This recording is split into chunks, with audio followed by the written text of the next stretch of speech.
સ્વામિનારાયણ સ્વામિનારાયણ સ્વામિનારાયણ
तस्मादिदं दैवतन्त्रं व्यवस्य भरतर्षभ तस्यानो विहितो नाथा नाथ पाहि प्रजा प्रभो।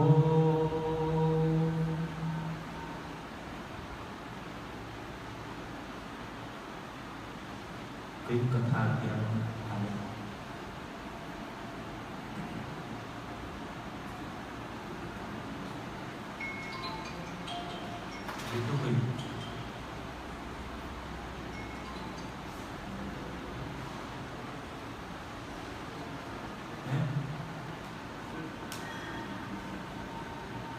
ભીષ્મની કથા ચાલતી બરાબર.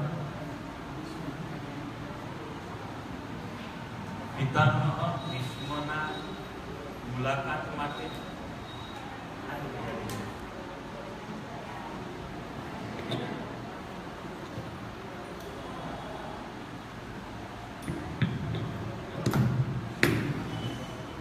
ભગવાન શ્રી કૃષ્ણ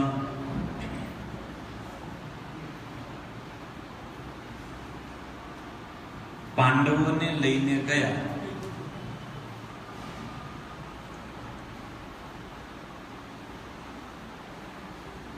ભીષ્મએ ભગવાનને વંદન કર્યા અને ભગવાનનો પરિચય આપ્યો, એની કથા હતી.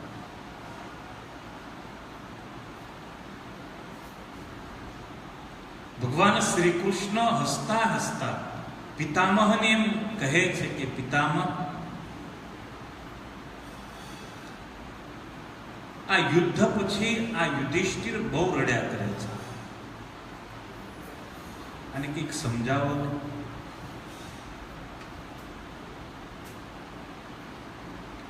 અને એ સમયે ભીષ્મ પિતામહ એમ બોલ્યા છે, સર્વમ કાલકૃતમ મન્ને ભવતામ ચ યદ પ્રિયમ સપાલો યદ વશે લોકો વાયો રીવ ઘનાવની. હે યુધિષ્ઠિર, જે રીતે વાદળ એ વાયુના વશમાં રહે છે, આકાશમાં એટલા વાદળ જામ્યા હોય, લોકો બહુ ખુશ થઈ જાય, સરસ વરસાદ આવશે, સરસ વરસાદ આવશે, પણ એવો પવન ફૂંકાય કે વાદળને ખેંચીને લઈ જાય છે. તો વાદળ સ્વતંત્ર નથી, એ વાયુના વશમાં છે.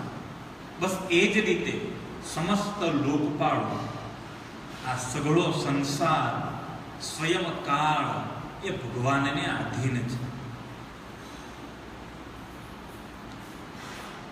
હું સમજુ છું કે તમારા જીવનમાં જેટલી પણ અપ્રિય ઘટનાઓ થઈ એ બધી જ એ પરમાત્માની લીલાઓ છે.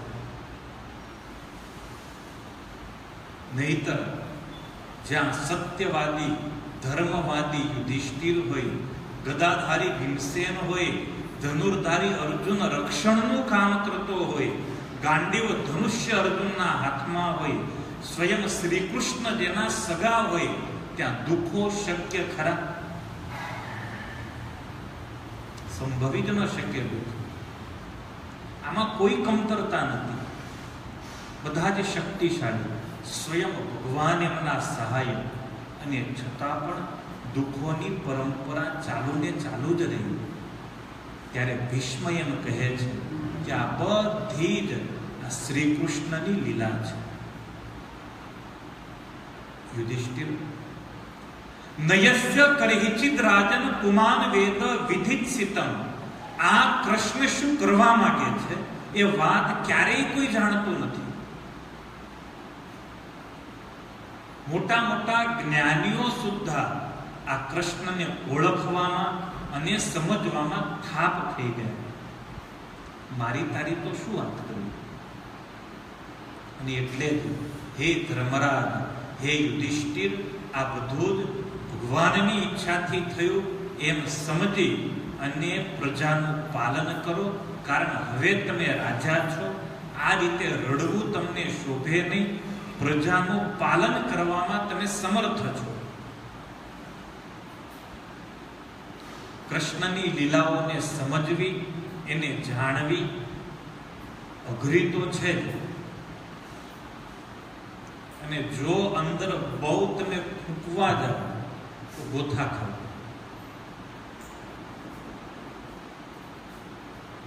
નારદજી બહુ પાછળ પડ્યા ભગવાનને. એકવાર માયા બતાવો ને, એકવાર માયા બતાવો ને. ભગવાન કે નથી જોવા જેવી. કામ શું છે? તો કે ના, એકવાર બતાવો ને.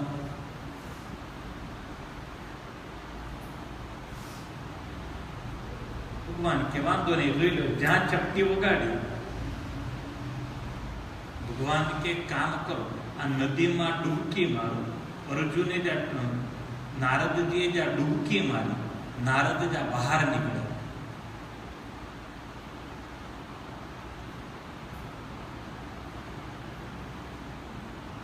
ત્યાં તો કંઈક અલગ જ ગામ દેખાણું. બહાર નીકળ્યા તો સામે એક સ્ત્રી દેખાણી. એની સાથે નારદના લગ્ન થયા. નારદજી ઘરે ગયા. એક દીકરો થયો, બીજો થયો, ત્રીજો થયો, ચોથો થયો, પાંચમો થયો. 12 દીકરાઓ થયા.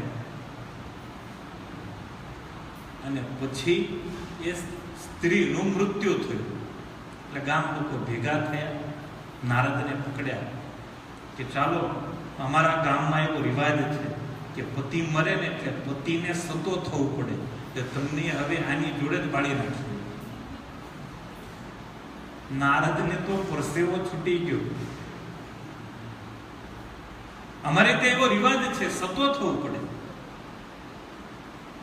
હોત તો કેવું હોત અત્યારે. તો ઉપકાર માનો બહેનો સ્વામિનારાયણ ભગવાનનો કે ભગવાને સતી પ્રથાને નાબૂદ કરી. રાજા રામમોહન રાયની જે ઝુંબેશ હતી એને મહારાજે ગુજરાતમાં જાગૃત કરી, સંતોને ગામડે ગામડે ફેરવી અને મહારાજે લોકોને સમજાવ્યું કે સતી પ્રથા એ તો એકદમ બકવાસ છે. કોઈને જીવતા સળગાવી દેવા એ કેટલી નિર્મમતા કહેવાય, એ કેટલી નૃશંસતા કહેવાય.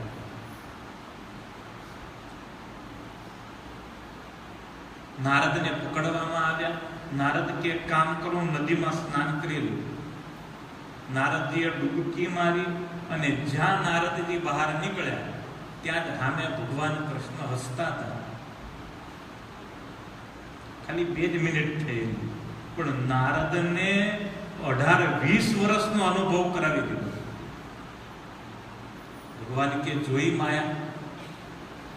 નારદજી હાથ જોડ્યા કે હવે પછી બીજી વાર ક્યારેય મને તમારી માયા ન બતાવશો. આ તો બહુ અઘરી છે. આપણે એ જ રીતે ગોથા ખાઈએ છીએ, નથી ને એને માનીને ચાલીએ છીએ. બસ આ ભગવાનની માયા જાળે છે. અને આને સમજવી જીવનમાં ઘણી બધી વખત અહીંયા બેઠા છે એ બધાને એવી અનુભૂતિ તો થઈ જશે કે આ ન કર્યું હોત તો બહુ સારું. થયું છે ક્યારેય એવું કે આ ન કર્યું હોત તો સારું? ઘણી વાર એમ થાય એ વખતે મેં કર્યું હોત તો બહુ સારું. આપણે તક ચૂકી જઈએ છીએ, મોકો ચૂકી જઈએ છીએ.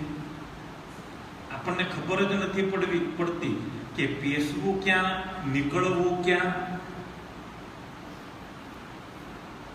પરિણામે માણસ દુઃખી થાય, હેરાન થાય છે. બસ આ જ ભગવાનની માયા છે. એન્ટ્રી ને એક્ઝિટ ખબર નથી ને એટલે દુઃખી છે. ભોયરાની અંદર તમને નાખી દીધા, જો તમને ખબર હોય કે નીકળવાનું અહીંયાથી છે તો તમે હેપી. બાકી ખબર જ નથી. મહાભારતની કથા, ચક્રવ્યૂહના કોઠાની કથા. અભિમન્યુને ખબર નથી કે ક્યાંથી નીકળવાનું છે. અંદર બેસતા આવડે છે, નીકળવાનું ખબર નથી. પરિણામે મરાણું છે. બસ એવું જ માનવ જીવનમાં રોજ થાય છે. રોજે રોજ થતી આ ઘટના છે. અને આ જ ભગવાનની માયા છે. જો આપણને બધી જ ખબર પડતી હોત તો જોવાનું શું હતું? પણ ભગવાન આપણને ખબર પડવા દેતા જ નથી ને. જ્યાં કંટાળી ગયો હોય ત્યાં કઈક ભગવાન એને સુખની આમ આછી પાતળી રેખા બતાવી દે એટલે વળી પાછો જોશમાં આવીને દોડવા માંડે. વળી એવો દોડે થાકે, એને એમ થાય કે હવે નથી દોડવું, હવે તો બેહી જ જવું. ત્યાં વળી ભગવાને એક રેખા બતાવી દે એટલે વળી પાછો દોડવા માંડે. એમ કરતા કરતા જિંદગી પૂરી થઈ.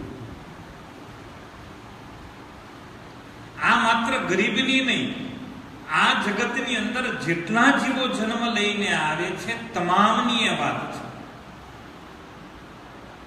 આ જ ભગવાનની માયા છે. જે માયા આપણને દોડાવે છે, જે માયા આપણને ભગાવે છે.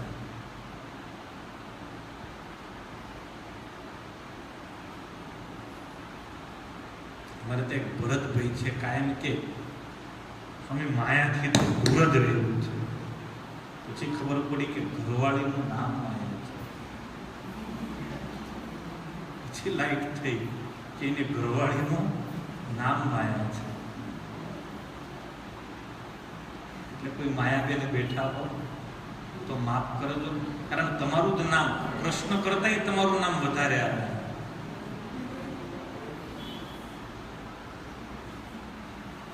પિતામહ ભીષ્મ યુધિષ્ઠિરને ભગવાન કૃષ્ણનો પરિચય આપે છે.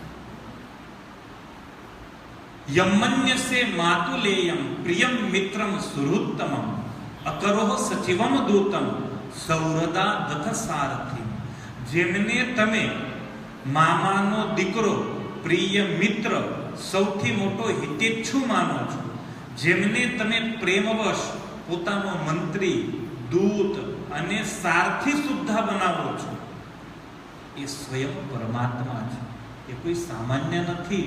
એ તો એની મોટાઈ છે, એની મોટપ છે કે એ તમારે ત્યાં સામાન્યની જેમ કાર્ય કરે. અર્જુન, એ તારો સાળો જ નથી. એ સ્વયં પરબ્રહ્મ નારાયણ છે. સર્વાત્મા છે, સમદર્શી છે, અદ્વિતીય છે, અહંકાર શૂન્ય છે. અહંકારથી ઉત્પન્ન થતી બુદ્ધિની વિષમતા અને સમતા એમનામાં નથી. એ બિલકુલ નિર્દોષ છે. આખું મહાભારત તમે વાંચી જો, ક્યાંય ભગવાન કૃષ્ણ ઉપર FIR ફાડી શકો ને એવી કોઈ નોંધ, એવી કોઈ ટિપ્પણી તમને જોવા નહીં મળે. કર્યું બધું એમણે જ. આખું યુદ્ધ ઉભું કર્યું, 18 અક્ષૌહિણીઓને હોમી દીધી, કૃષ્ણની મરજીથી જ હોમાણી, પણ ક્યાંય એનું નામ નથી. ક્યાંય એનું નામ નથી. ગઈકાલે જ ફેસબુકમાં એક સરસ કોમેન્ટ વાંચી કે નવાજ શરીફને હકાલપટ્ટી થઈ ને એ સમાચાર જ્યારે મોદીજીએ સાંભળ્યા ત્યારે એમને અમિત શાહ તરફ જોયું. તું ગયો નથી ને પાકિસ્તાને? અમિતભાઈ કે ના ના, હું તો અહીંયા છું નથી ગયો.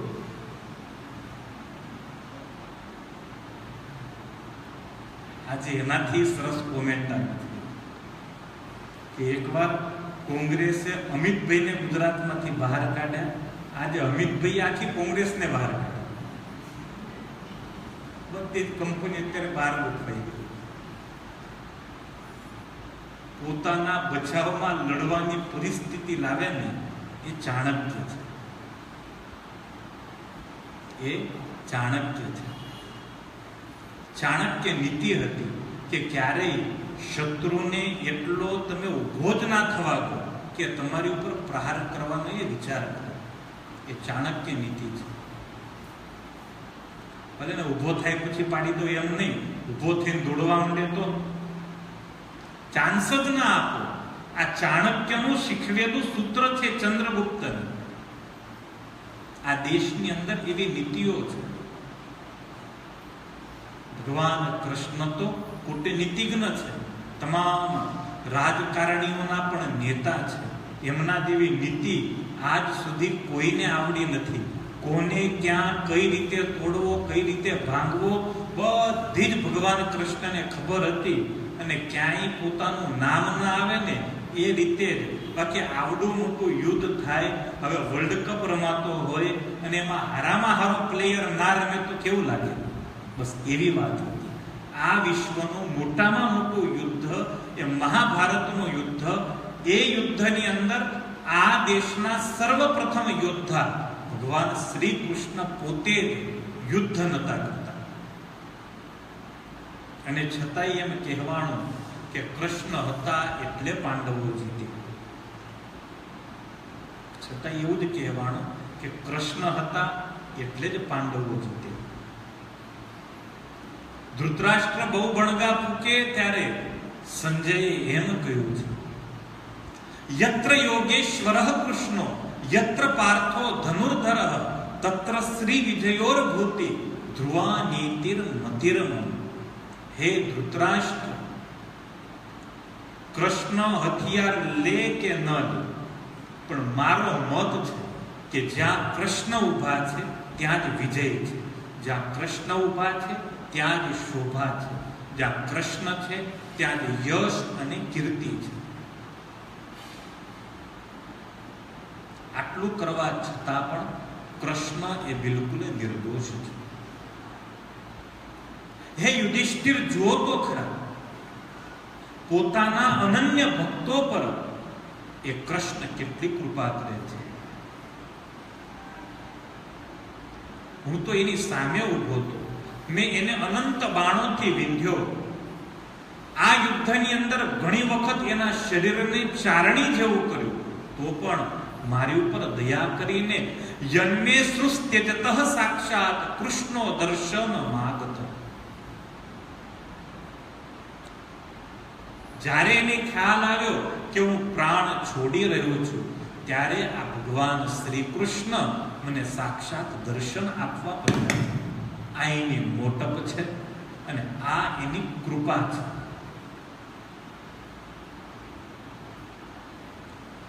ભગવત પરાયણ યોગી પુરુષો ભક્તિભાવથી તેમનામાં મન પરોવીને વાણીથી તેમના નામનું કીર્તન કરતા રહીને દેહ ત્યાગ કરે છે અને કામનાઓમાંથી અને કર્મના બંધનમાંથી છૂટી જાય છે.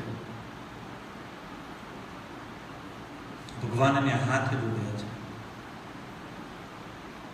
એક ઈચ્છા છે પ્રભુ, દર્શન તો થયા, પણ જીવ છું એટલે ઈચ્છા તો હોય જ. ઈચ્છા એવી છે કે જ્યાં સુધી મારા શરીરમાંથી પ્રાણ ન નીકળે ત્યાં સુધી આપ અહીંયા જ હાજર રહો. હું એવું ઈચ્છું કે તમારી ઉપસ્થિતિમાં મારું મૃત્યુ થાય, તમારી ઉપસ્થિતિમાં મારા શરીરમાંથી પ્રાણ નીકળે. જે સમયે ઋષિઓએ ભીષ્મને એમ કહેલું કે પિતામહ, તમે હવે દેહ ત્યાગ કરો, કારણ કૃષ્ણ નહીં આવે તો દ્વારકા જવા નીકળી ગયા, ત્યારે ભીષ્મ એમ બોલેલા કે જઈ જ ન શકે, મને મળ્યા વગર કૃષ્ણ જઈ જ ન શકે, એનાથી જવાય જ કેમ?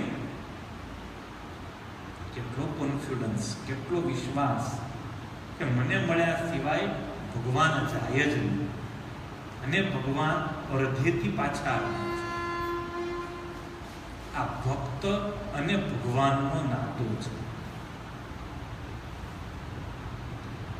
અખિયા હરિ દર્શન કી પ્યાસી, અખિયા હરિ દર્શન કી પ્યાસી, દેખ્યો ચાહત કમલ નયન કો, દેખ્યો ચાહત કમલ નયન કો, નિશ દિન રહત ઉદાસી, અખિયા હરિ દર્શન કી પ્યાસી, અખિયા હરિ દર્શન કી પ્યાસી. બસ આના સિવાય હવે આ આંખોને, આ હૃદયને કોઈ કામના નથી. કેવું અદ્ભુત મૃત્યુ છે. ભીષ્મ એ બહુ મોટું વંદનીય પાત્ર છે મહાભારતનું. ઈચ્છે ત્યારે એને મૃત્યુ આવે. જો ન ઈચ્છું હોત તો આજે પણ ભીષ્મ આપણી વચ્ચે ઉભા હોત, કારણ ઈચ્છા મૃત્યુને ધરાવનારા હતા. પણ ખબર હતી કે ક્યારે આપણે નીકળવું. મેં કહ્યું ને કે ક્યાં જવું અને ક્યાં નીકળવું એનું જ્ઞાન હોવું જરૂરી છે. ભીષ્મને ખ્યાલ આવી ગયો કે હવે તો કળિયુગ આવવાની તૈયારી છે, અને કળિયુગમાં આપણે ટક્કર ન લઈ શકીએ, એના કરતા અહીંથી રવાના થાવ, વિદાય થાવ. ભગવાન કૃષ્ણ યુધિષ્ઠિરને એમ કહે છે, યુધિષ્ઠિર પૂછી લ્યો, જે કંઈ પૂછવું હોય ને એ દાદાને પૂછી લ્યો. યુધિષ્ઠિરે ઘણા બધા નીતિ વિષયક, ધર્મ વિષયક પ્રશ્નો પૂછ્યા. તત્વવેત્તા ભીષ્મ પિતામહે વર્ણ અને આશ્રમ અનુસાર મનુષ્યનો સ્વાભાવિક ધર્મ, વૈરાગ્ય, રાગને કારણે વિભિન્ન રૂપે દર્શાવેલા નિવૃત્તિ અને પ્રવૃત્તિ રૂપી અલગ અલગ ધર્મ, દાન ધર્મ, રાજ ધર્મ, મોક્ષ ધર્મ, સ્ત્રી ધર્મ, ભગવદ ધર્મ, આ બધાય સંક્ષેપની અંદર ધર્મરાજ યુધિષ્ઠિરને સમજાવે છે. ફુરસદ મળે તો મહાભારત વાંચજો. આ ઉપદેશ બહુ ગ્રાહ્ય છે, ગ્રહણ કરવા જેવો છે. કેવો અદ્ભુત ઉપદેશ પિતામહ ભીષ્મએ આપ્યો. ભીષ્મ પિતામહ આ પ્રમાણે પ્રવચન કરી રહ્યા છે. એ સમયે હે શૌનક, ઉત્તરાયણનો સમય નજીક આવ્યો. ભીષ્મની ઈચ્છા હતી કે ઉત્તરાયણની અંદર જ મારે દેહનો ત્યાગ કરવો છે. સૂર્યનારાયણ ઉત્તરાયણની અંદર જવાની તૈયારીમાં છે. એ સમયે હજારો રથીઓના નેતા ભીષ્મ પિતામહે પોતાની વાતોને બંધ કરી વાણી ઉપર સંયમ લાવ્યા. મનને બધી જ બાજુથી ખેંચ્યું. ભગવાન કૃષ્ણના સ્વરૂપમાં પોતાના મનને પરોવી દીધું. પિતામહ ભીષ્મ ખુલ્લી આંખોથી ભગવાનને જોવા લાગ્યા. શસ્ત્રોના પ્રહારથી જે કઈ ઈજાઓ થયેલી એ ઈજાઓ અત્યારે કૃષ્ણ દર્શનના કારણે બિલકુલ શાંત થઈ. જે કઈ નાના મોટા દોષ હતા એ ભગવાનના દર્શનથી નાશ થઈ ગયા. દેહ ત્યાગ સમયે પિતામહ ભીષ્મએ સમસ્ત ઇન્દ્રિયોના વૃત્તિ વિલાસને થંભાવી દીધો.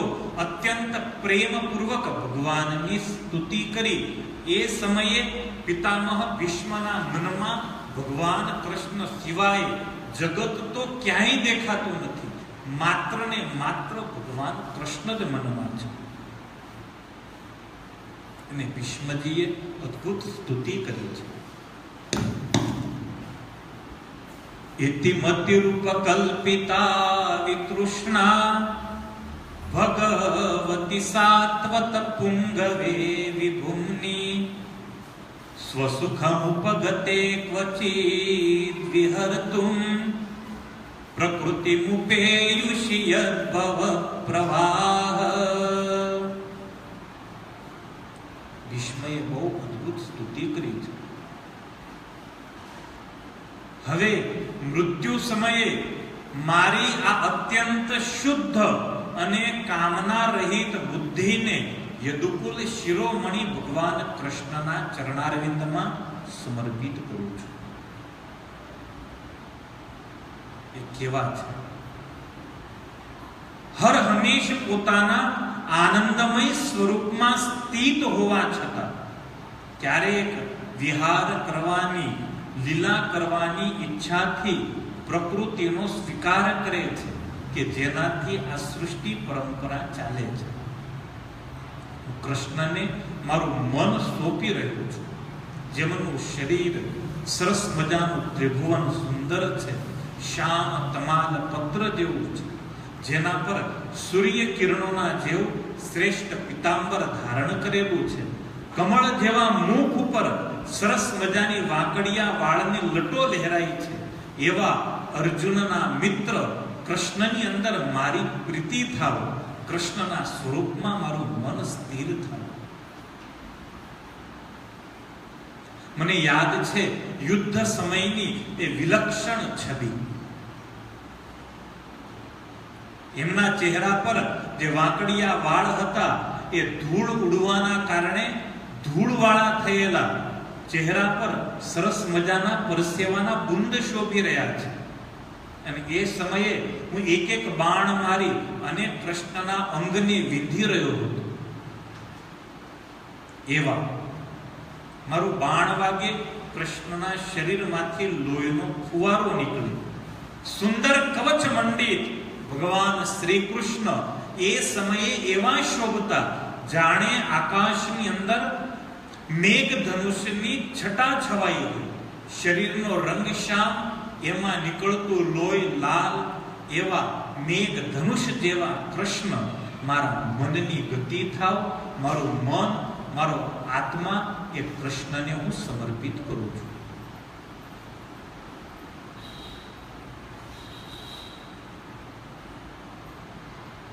સપતિ સખી વચો નિશમ્ય મધ્યે નિજ પરયોર બલયોરથમ નિવશ્ય સ્થિતવતી પર સૈનિકાયુ રક્ષણા રતવતી પાર્થ સકે રતિર મમાસ્તુ.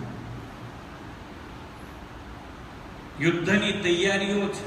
એ સમયે અર્જુનની વાત સાંભળી અને અર્જુનના કહેવાથી વેગથી રથને બંને સૈન્યની વચ્ચે ઉભા રાખી અને બંને સૈન્યના પ્રાણ હરી લેનાર કૃષ્ણના ચરણોમાં મારું વંદન. અર્જુનને સરસ મજાના ગીતાના જ્ઞાન દ્વારા, આત્મવિદ્યાના ઉપદેશ દ્વારા એની અવિદ્યાનો નાશ કરનાર ભગવાન શ્રી કૃષ્ણમાં મારી પ્રીતિ અખંડ રહે. સ્વનિગમમપહાય મત પ્રતિજ્ઞાં ધૃતરથ ચરણોભ્યયાચલદ્ગો ઋતમધિક કર્તુમપ્લુતો રથસ્ત હરિરિવ હંતુમિભં ગતોત્તરીયઃ. ભગવાન કૃષ્ણએ પ્રતિજ્ઞા કરેલી હાથમાં હથિયાર નહીં લઉં. ભીષ્મને જ્યારે સમાચાર મળ્યા ત્યારે ભીષ્મએ પ્રતિજ્ઞા કરી ગમે તે હિસાબે કૃષ્ણના હાથમાં હથિયાર લેવડાવીશ. એ પ્રતિજ્ઞાને સત્ય કરવા માટે મેં યુદ્ધની અંદર એવી ઝપટ બોલાવી આજે તો ખલાસ થઈ જશે પાંડવ.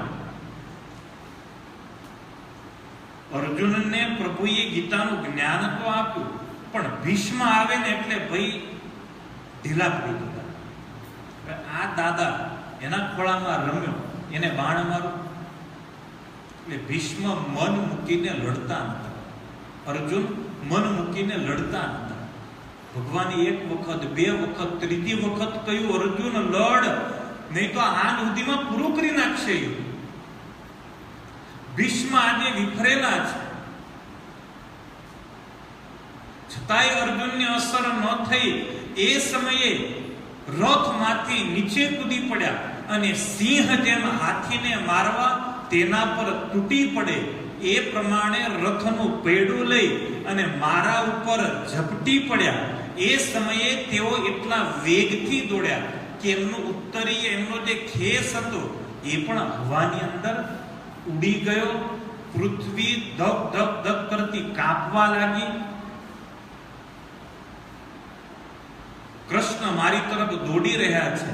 હું એ દ્રશ્યને જોતો હતો.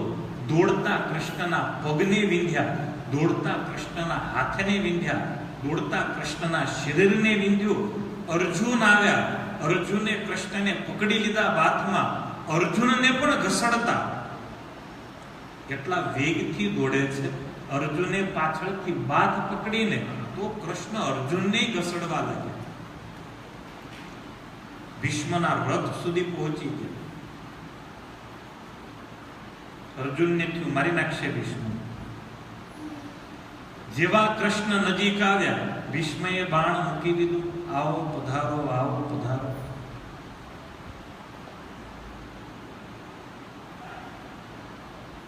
તોડાવીને પ્રતિજ્ઞા. ભગવાન કૃષ્ણએ રથનું ચક્ર ફેંકી દીધું. દાદા હરખાશો નહીં, તમારી પ્રતિજ્ઞા રહે ને એના માટે મેં મારી પ્રતિજ્ઞા તોડી છે. મને ન ગમે કે મારા ભક્તની પ્રતિજ્ઞા તૂટે. મારો ભક્ત હંમેશા સાચો જ હોવો જોઈએ.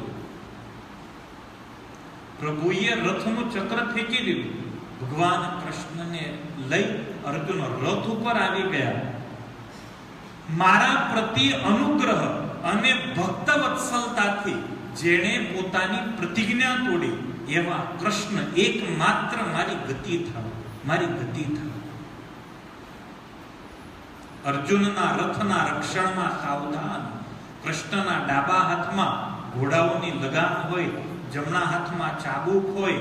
એ બંનેની શોભાથી જેમની અપૂર્વ છબી બની ગઈ છે.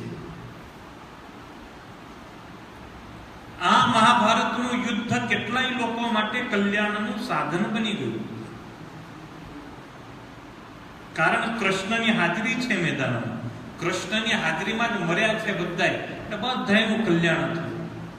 આવા લાખો જીવોનું કલ્યાણ કરનારા પાર્થ સારથી કૃષ્ણ મારી ગતિ થાવ. કૃષ્ણ તરફ મારું મન હંમેશા દોડતું રહે. જેમની મધુર સુંદર ચાલ, લલિત ગતિ વિલાસ વલ્ગુહાસ, પ્રણય નિરીક્ષણ કલ્પિતો રૂમાન. જેની મધુર ચાલ, મધુર હાસ્ય, ભાવ ભાવ યુક્ત ચેષ્ટાઓ, મધુર સ્મિત, પ્રેમપૂર્ણ દ્રષ્ટિથી અત્યંત સન્માનિત ગોપીઓ રાસ લીલામાંથી કૃષ્ણના અંતર્ધાન થઈ જવાથી ઘેલી થઈ અને જેમની લીલાઓનું અનુકરણ કરવા લાગેલી એવા કૃષ્ણ મારી ગતિરૂપ થાવ. એવા કૃષ્ણના સ્વરૂપમાં મારો પ્રેમ થાવ.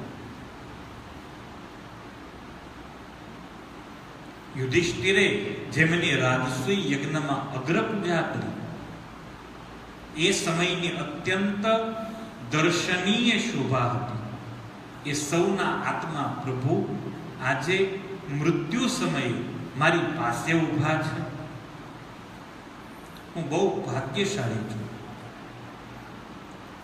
જેમ સૂર્ય એક જ અનેક આંખોથી અનેક રૂપમાં દેખાય છે. સૂર્ય એક જ છે. મને અલગ દેખાય, તમને અલગ દેખાય, તમને અલગ દેખાય, બધાને કેવા અલગ અલગ દેખાય. એ જ રીતે અજન્મા ભગવાન શ્રી કૃષ્ણ પોતે જ રચેલા અનેક શરીરધારીઓના હૃદયમાં અનેક રૂપે હોય તેવા લાગે છે. વાસ્તવમાં તો તેઓ એક જ છે અને સૌના હૃદયમાં પણ બિરાજમાન છે. એવા ભગવાન શ્રી કૃષ્ણને હું ભ્રમ રહિત થઈ, મોહ રહિત થઈ, માયા રહિત થઈ પામી ગયો, શરણે ગયો. હવે મારા હૃદયમાં, મનમાં કોઈ પણ પ્રકારની કામના નથી. આ પ્રમાણે પિતામહ ભીષ્મએ મન, વાણી, દ્રષ્ટિથી આત્મ સ્વરૂપ ભગવાન શ્રી કૃષ્ણની અંદર પરોવી દીધું. જોત જોતામાં પિતામહ ભીષ્મના શરીરમાંથી પ્રાણ નીકળ્યો છે. શરીર શાંત થયું. એમને બ્રહ્મલીન થયેલા જોઈ અને જેટલા ઋષિઓ બેઠા છે બધાની આંખની અંદર જળજળિયા આવી ગયા, આંસુ આવી ગયા. પાંડવો રડવા લાગ્યા. દેવતાઓએ પુષ્પ વૃષ્ટિ કરી છે. મહારાજ યુધિષ્ઠિરે પિતામહ ભીષ્મના અંત્યેષ્ટિ અગ્નિ સંસ્કાર કર્યા છે. ઋષિ મહાત્માઓએ ભગવાન શ્રી કૃષ્ણની એ સમયે સ્તુતિ કરી. તમામ ત્યાંથી વિદાય થયા. ભગવાન કૃષ્ણ પણ હસ્તિનાપુર પધાર્યા.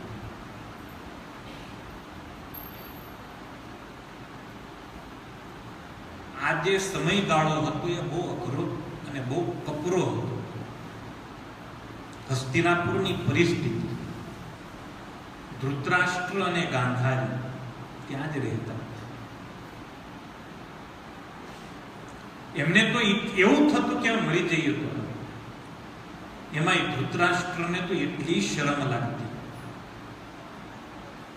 આમને હેરાન કરવામાં કંઈ જ બાકી નથી રાખ્યું.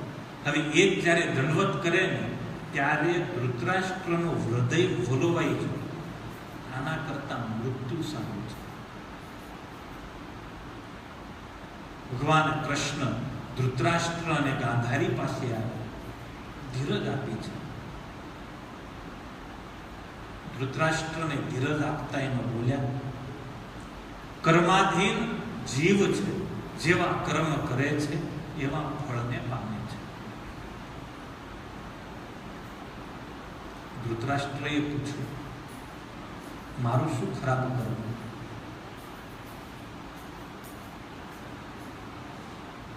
ભગવાન કૃષ્ણ કે જોવું છે.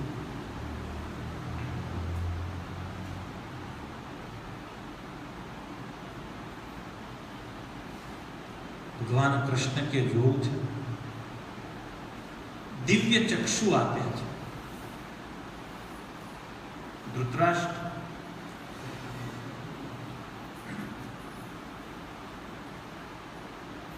મારી ફાઇલ છે ને ક્યારેય ખોટું બોલતી નથી.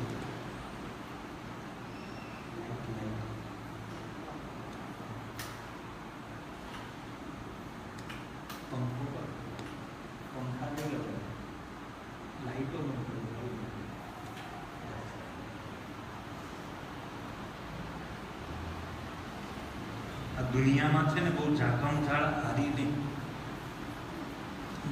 જીવડાય ને.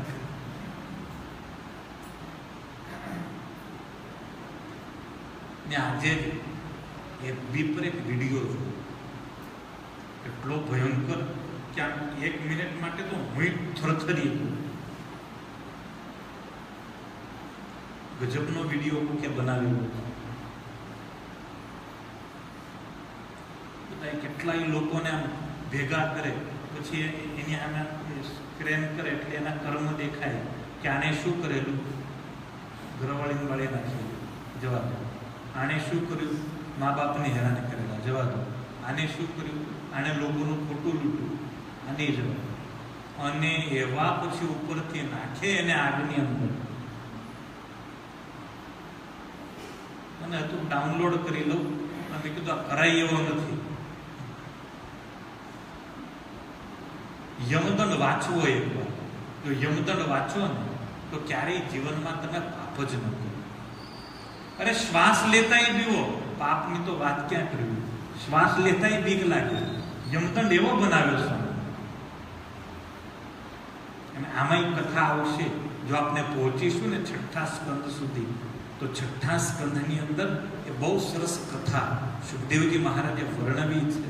શું કરવો તો ક્યાં જવું પડે, કઈ રીતે આપણને સજા મળે, બધું જ એમાં છે. જમાદાર જેવું તો છે નહીં કે ચા પાણી આપી દીધી એટલે પતી ગયું તો છે નહીં. ત્યાં ચાલતી જ નથી ચા પાણી, બધું અહીંયા છે.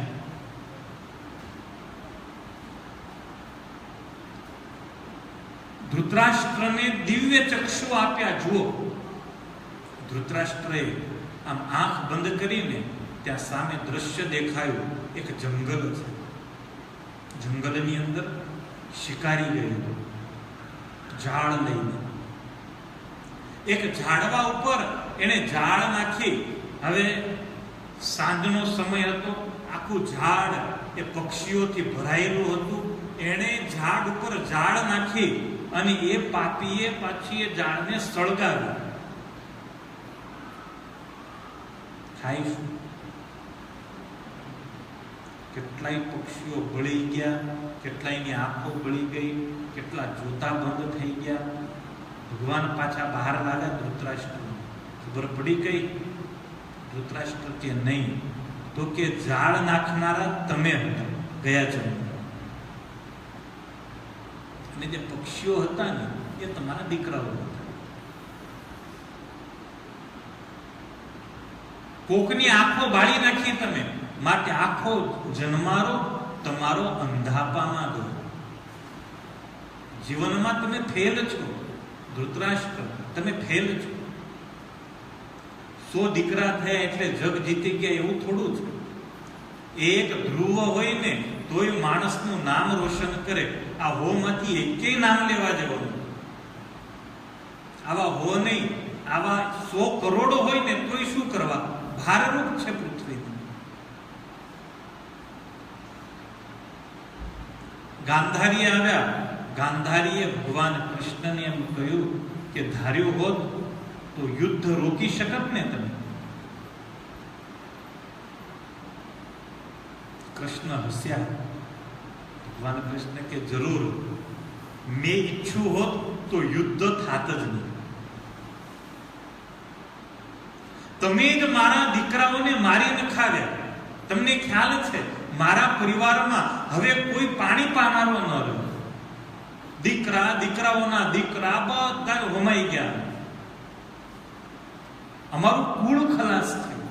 હે કૃષ્ણ, તમે ધાર્યો હોત તો તમે પરબ્રહ્મ છો, નારાયણ છો, રોકી શક્યા હોત યુદ્ધને, પણ તમે જ યુદ્ધ કરાવ્યું. હું શાપ આપું છું ગાંધારી કે જે પ્રમાણે અમારી નજર સામે અમારું કુળ મર્યું ને એ જ પ્રમાણે તમારી નજર સામે જ તમારા પરિવારનો નાશ થશે. તમે જોતા હશો, તમે રોકશો તોય નહીં રોકાય.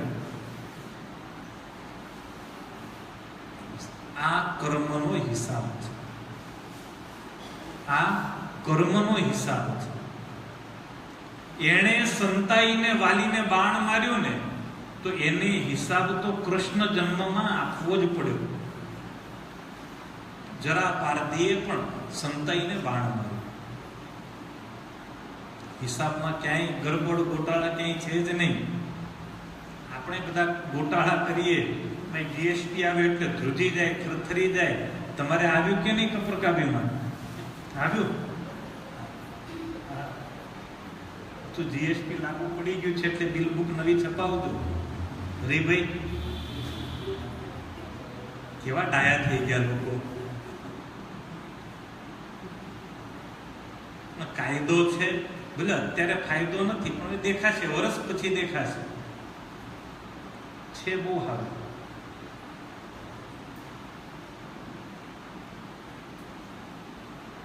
એક જણાએ પૂછ્યું કોકને કે જીએસટી થી શું ફાયદો, જીએસટી સારું કે ખરાબ? તને બહુ સરસ જવાબ આપ્યો. હશે તો લોકોના ભલા માટે. પણ તને શું હુજ પડે છે? તો કે મોદીએ કર્યું ને એ જે કરે ને ભલા માટે જ કરે છે. બહુ સરસ જવાબ હતો. બહુ દીર્ઘદ્રષ્ટિ અને દૂરંદેશી. આપણને અત્યારે થોડુંક વસમું લાગે તો કંઈક સુધારવું હોય તો કંઈક તો સહન કરવું જ પડે. કંઈક તો આપણે ભોગ આપવો પડે, ઘસાવવું પડે, સહન કરવું પડે. પણ હિસાબ બરોબર હોય. ભગવાન કૃષ્ણ ગાંધારીને કહે છે કે માં તમારો શાપ સ્વીકાર્ય છે. ભગવાન કૃષ્ણ વિદાય થયા. ધર્મરાજ યુધિષ્ઠિર ધર્મપૂર્વક પ્રજાનું પાલન કરવા લાગ્યા. ભગવાન શ્રી કૃષ્ણનું દ્વારિકાની અંદર આગમન થયું. શૌનકજીએ પૂછ્યું છે, જેમની ભોગો પ્રત્યે બિલકુલ અનાસક્તિ છે એવા ધર્મરાજ યુધિષ્ઠિરે પોતાના ભાઈઓ સાથે રાજ્ય શાસન કરવા માટે કયા કયા કાર્યો કર્યા?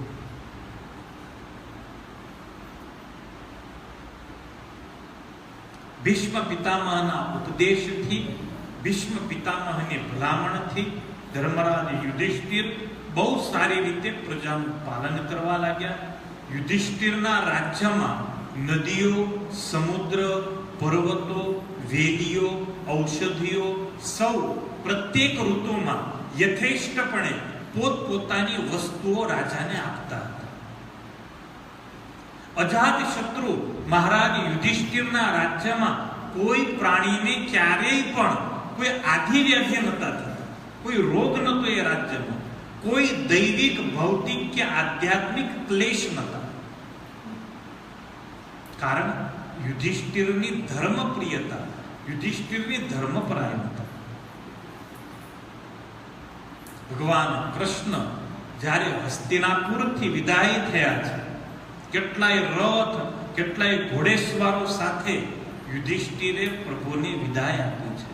બહુ રડ્યા છે. સુભદ્રા, દ્રૌપદી, કુંતી, ઉત્તરા, ગાંધારી, ધૃતરાષ્ટ્ર, યુયુત્સુ, કૃપાચાર્ય, નકુળ, સહદેવ, ભીમ, ધૌમ્ય બધા બહુ રડ્યા છે. ભગવાનનો વિયોગ સહન ન થયો. પ્રભુએ બધાને સાંત્વના આપી અને પરમાત્મા વિદાય થયા. કેટલાય ઘંટનાદ થયા, દુંદુભીઓ વાગી. ભગવાનની સાથે કેટલોય રસાલો પરમાત્માને મૂકવા માટે હસ્તિનાપુરથી દ્વારિકા સુધી યુધિષ્ઠિરે મોકલ્યો છે. હસ્તિનાપુર એટલે દિલ્હી, અને દિલ્હીથી જવાનું દ્વારકા. ઘણીવાર એમ થાય કે રથમાં આટલી લાંબી મુસાફરી કે બેહવાનું હરખું ના હોય, બગીમાં 2 કલાક બેહવાનું થાય ને તો એ કંટાળી જાય. કોઈ રીતે આટલી લાંબી મુસાફરી કરતા હશે, એસીની વ્યવસ્થા નહીં, અને આવા રસ્તા નહીં, ખાબડ ખોબડ જંગલોમાંથી જવાનું. ભગવાન કૃષ્ણની સવારી નીકળી. જે ગામમાંથી કૃષ્ણની સવારી નીકળે ને આખું ગામ કૃષ્ણને જોવા માટે ગાંડું થાય છે. ભગવાનની સાથે અર્જુન પણ આવ્યા છે, સાત્યકી પણ આવેલા છે. બંને જણા કૃષ્ણની અડખે પડખે જ ઊભા છે. ભગવાનને ચામર ઢોળ્યો છે. જાને ત્યાં બ્રાહ્મણો પરમાત્માનો જયઘોષ કરે, પરમાત્માને સ્વસ્તિ વાચનના મંત્રો દ્વારા ભગવાનનું સ્વાગત કરે છે. જ્યાં કૃષ્ણ જાય ને ત્યાં બહેનોના વાતોનો વિષય થઈ જાય છે. કૃષ્ણનો એક ગુણ છે. ભગવાન કૃષ્ણની એક પ્રકૃતિ છે. સવૈ કિલાયમ પુરુષઃ પુરાતનો યે એક આસીદ વિશેષાત્મનિ અગ્રે ગુણેભ્યો જગદાત્મનીશ્વરે નિમીલિતાત્મન નિશિસુપ્ત શક્તિષુ.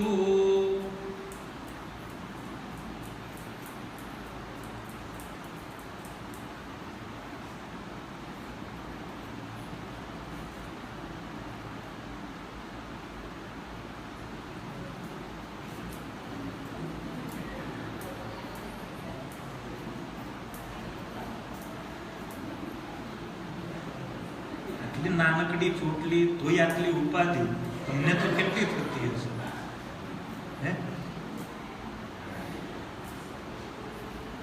ઘણી વાર એમ થાય મૂળમાંથી જ ઉડાડી દે,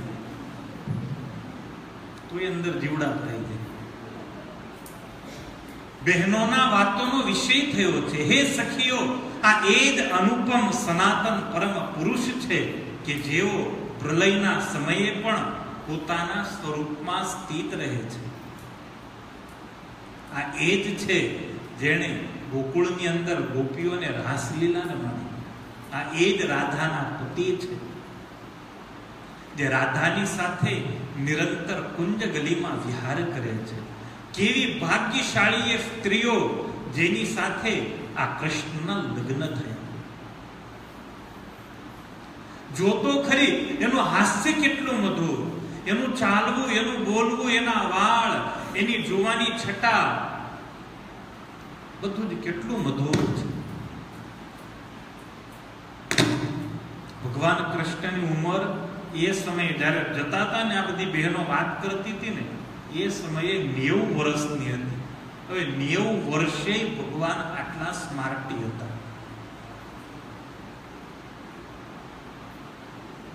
અહીંયા 3 થાય એટલે બદલાઈ જાય બધું.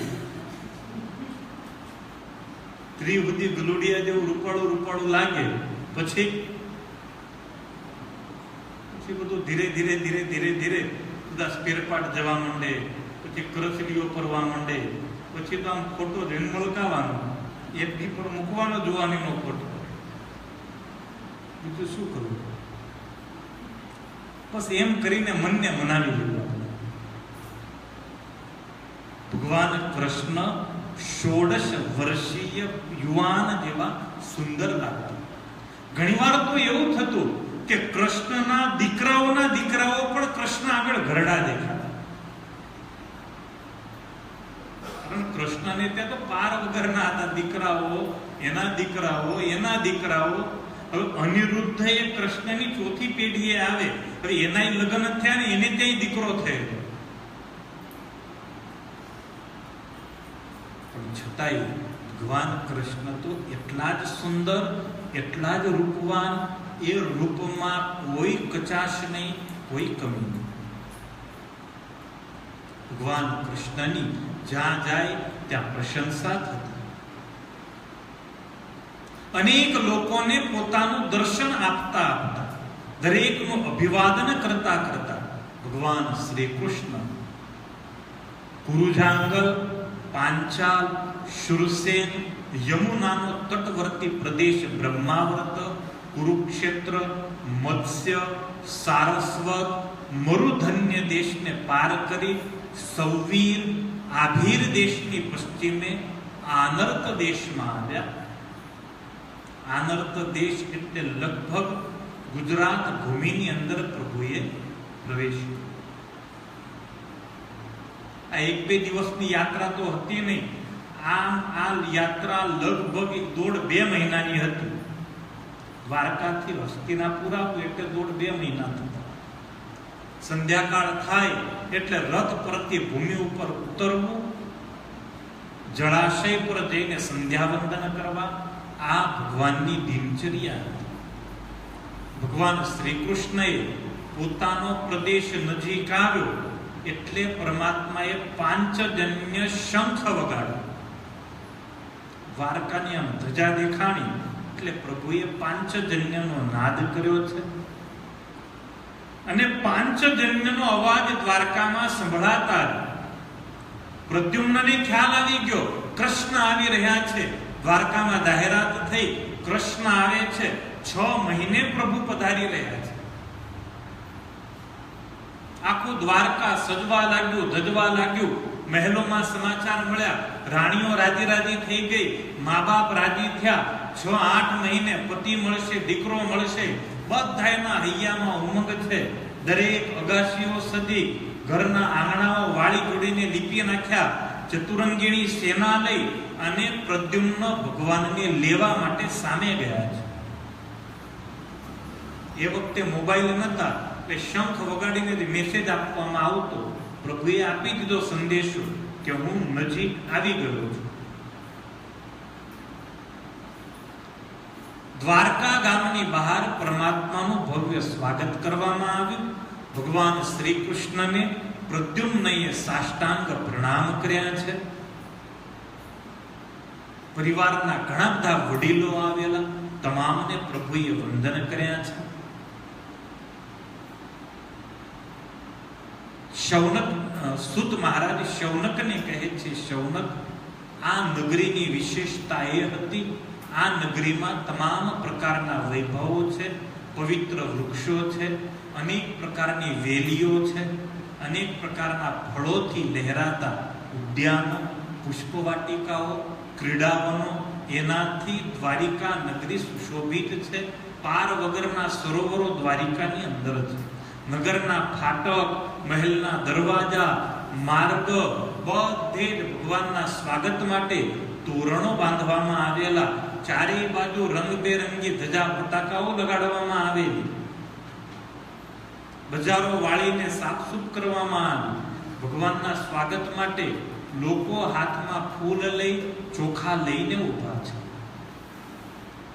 વસુદેવ, અક્રૂર, ઉગ્રસેન, પરાક્રમી બલરામ, પ્રદ્યુમ્ન, અનિરુદ્ધ, ચારુદેશનો જાંબુવતી નંદન, સાંબ, આ બધા જ ભગવાન કૃષ્ણના સ્વાગત માટે, સન્માન માટે, પરમાત્માને તેડવા માટે આવ્યા છે. ભગવાન કૃષ્ણએ મહાભારતના યુદ્ધથી શક્ય એટલો પોતાના પરિવારને દૂર રાખ્યો. શક્ય એટલો પરિવારને દૂર રાખ્યો. આ દ્વારિકા નગરીમાં જાહેરાત કરેલી કે યુદ્ધ થવાનું છે. હવે પ્રશ્ન એ હતો કે કૌરવોય ઘણાના સગામાં થતા અને પાંડવોય ઘણાના સગામાં થતા. યાદવો ગુચવાતા કે આપણે કઈ બાજુ જવું. પ્રભુએ તો સુધર્મા સભામાં જાહેરાત કરેલી યુદ્ધ થવાનું છે, જેને જે પક્ષે જવું એ જઈ શકો છો. એટલે કૃતવર્મા, ભૂરિશ્રવા, શતધનવા આ બધા જ યાદવો કૌરવોના પક્ષે હતા. ભગવાન કૃષ્ણનું સ્વાગત થયું. શંખ શરણાઈઓ વાગી. ભગવાન કૃષ્ણ દ્વારિકા નગરીમાં પધાર્યા. એક અદ્ભુત વાત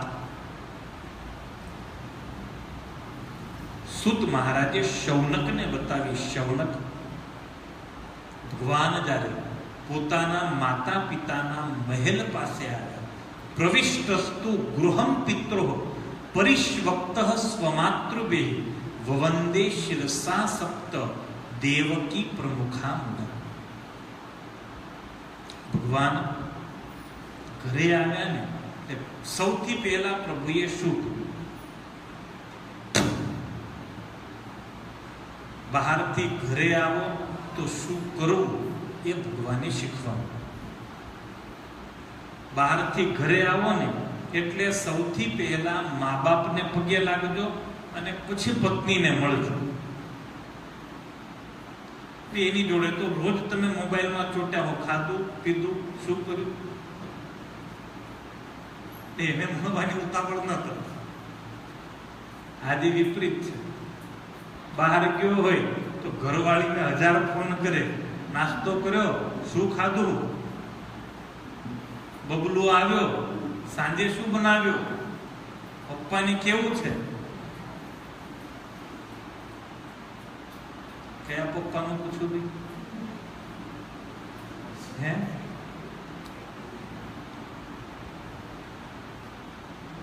કયા પપ્પાનું પૂછું? તારા પપ્પાને કેવું? મારા પપ્પા તો તને નડતા જ હશે. લગ્ન પછી શું ઇલમની લાકડી હુંગાડી દેવામાં આવે? ના, તારે નથી હો ભાઈ. ચિરાગ તું ઉભો રહે બે, હજુ તો પ્રણ તો ખરો. ઘોડે તો ચડ, ઘોડે ચડ.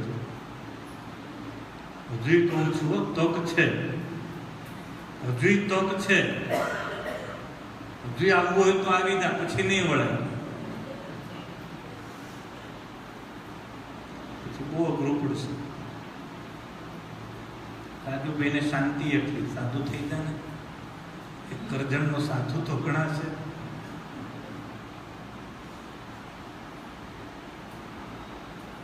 એક પત્નીએ પતિને કહ્યું કે તમે ભેદભાવ બહુ કરો છો. પતિએ કહ્યું બિલકુલ નહીં. તો કે ના, તમે ભેદભાવ બહુ કરો.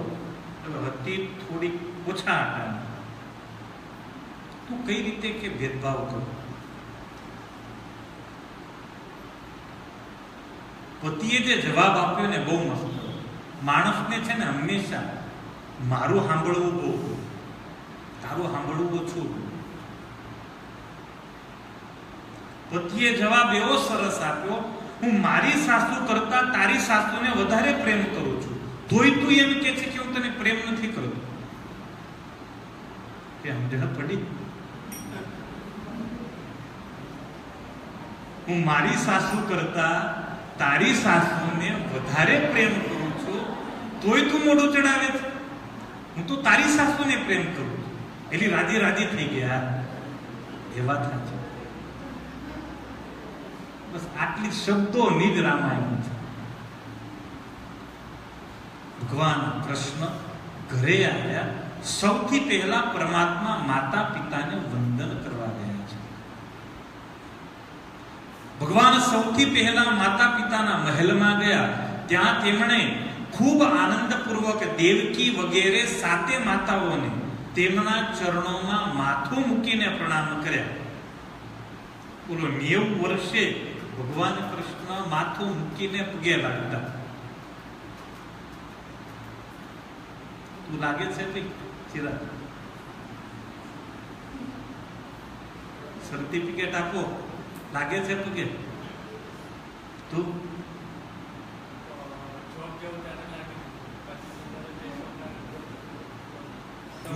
અહીંથી બહાર જવાનું હોય ત્યારે, પછી અહીંયા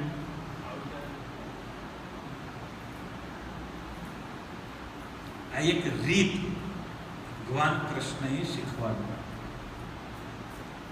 અને સામે પક્ષે માતૃશક્તિનું પણ બતાવવામાં આવ્યું. તાહ પુત્ર અંક મારોત્ય સ્નેહ સ્મૃત પયોધરા હર્ષ વિહ્વ લિતાત્માન શિશિચુર નેત્રજૈર જલય. 90 વર્ષના કૃષ્ણને મા દેવકીએ ખોળામાં બેસાડ્યા. મા દેવકીના સ્તનમાંથી દૂધ ઝરવા લાગ્યું. કેવો પ્રેમ છે, કેવો પ્રેમ, કેવી લાગણી, કેવું હેત કે 90 વર્ષે માને દૂધ ઝરે છે. આ ભાવની કથા છે. મા બાપને પગે લાગ્યા, મા બાપની આજ્ઞા લીધી. અથા વિશત્સ્વ ભવનમ સર્વ કામ મનુત્તમમ પ્રાસાદાયત્ર પત્નીનામ સહસ્રાણી ચ ષોડશ. માતાઓની આજ્ઞા મેળવીને તેઓ પોતાના સમસ્ત ભોગ સામગ્રીઓથી સંપન્ન સર્વશ્રેષ્ઠ ભવનમાં ગયા. તેમાં 16,000 પત્નીઓ માટે અલગ અલગ મહેલ હતા. એ આખો વિભાગ જ અલગ હતો. આખો વિભાગ જ અલગ હતો. એમાં 16,108 મહેલો છે. એ વખતે સંપ રહેતો એનું કારણ પણ એ જ હતું. જોડે રહેતો કટકટ થાય ને, બધાના બંગલા રહેવાના અલગ, દરેક બંગલામાં ખાવાનું અલગ. હવે ઝઘડાઓ ક્યાં થાય? જોડે રહેવાનું. વાતમાં કઈ હોતું નથી. તમે માર્ક કરશો તો કશું હોય નહીં વાતમાં, પણ ખાલી એક માનવ સહજ પ્રકૃતિ છે ને, એના કારણે એ ઝીણી ઝીણી ઝીણી બાબતોને લઈ અને આપણી વચ્ચે સંઘર્ષ થયા જ કરે છે. અને જ્યારે આવો સંઘર્ષ શરૂ થાય ત્યારે ડાયા લોકોએ અલગ થઈ જ જવું. તે અલગ થવાની પ્રેરણા નથી આપતો, પણ સંઘર્ષ ટાળવા માટે. નહીં તો પરિસ્થિતિ એવી આવે કે એકબીજાથી બોલવાનો સંબંધ ના રહે.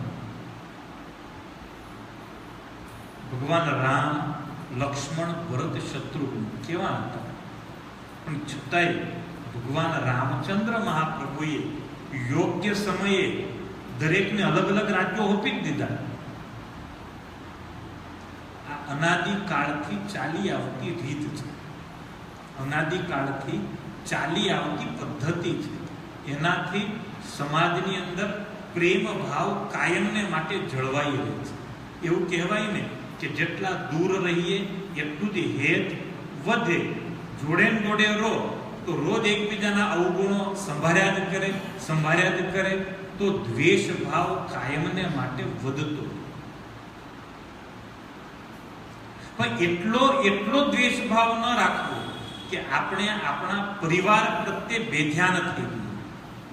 એમાંય તમે તો ગ્રહસ્થ છો, તમારી જવાબદારીઓ છે, તમારા માથે તમારા મા બાપની જવાબદારીઓ છે, તમારા પરિવારની જવાબદારીઓ છે, ભાઈઓની છે, 1000 પ્રકારના સંબંધોથી તમે જોડાયેલા છો. તો તમારે તમારા સંબંધોને પૂર્ણપણે વફાદાર રહેવું જોઈએ અને જરૂરી છે. અને જોડે જોડે મા બાપોએ પણ અમુક સમયે પોતાના વિચારોને ચેન્જ કરવાના. ડિફરન્સ તો આપણને દેખાય જ છે. હવે 76નું મોડલ લઈ અત્યારે ફિયાટ લઈને નીકળો તો લોકો હશે નહીં? હશે લોકો, દુનિયા હશે. કારણ એ વિચારધારા, એ વિચારો બહુ અલગ અલગ હતા. એ વિચારો બહુ અલગ અલગ હતા. મેં આજે જ વાંચ્યું કે એ જમાનાની અંદર દ્રૌપદીનું વસ્ત્રહરણ થયું એટલે મહાભારત થયું, અને આજે એને સાડી પહેરવાનું કહો અને મહાભારત થયું. કેટલો ફેર! એને સાડી પહેરવાનું કહો ને એટલે ડખો થાય. એ જમાનામાં શિરહરણ થયું એટલે ડખો થયો. એટલે સમાજની માન્યતાઓ, વિચારો સમયે સમયે બહુ બદલાતી રહી છે. તો એના પ્રમાણે એને અનુકૂળ થઈને આપણે પણ બદલાવવું પડે. એના માટે આપણે પણ અલગ અલગ વિચારવું. 70ની સાલનો કોઈ વક્તા આજના સમયમાં ન ચાલે, કારણ હવે એ ઘસાઈ ગયેલી કેસેટ કહીને જ લોકો કાઢી નાખે. હું અત્યારે અહીંયા ચાલુ, પણ હવે બહાર આપણે બહુ ન ચાલીએ. કેમ? એમ કે દુનિયા અત્યારે બહુ જ આગળ વધી. એની જોડે તાલમેલ રાખો તમે તો તમે ચાલો, બાકી તો તમે ન ચાલો. દુનિયામાં એકથી એક સ્ટાન્ડર્ડ જ્ઞાનીઓ, વક્તાઓ, સ્પીકરો બધા જ જન્મતા જ હોય છે અને જન્મ જ લે છે. એટલે વક્તાએ તો હંમેશા અપડેટ જ રહેવું પડે.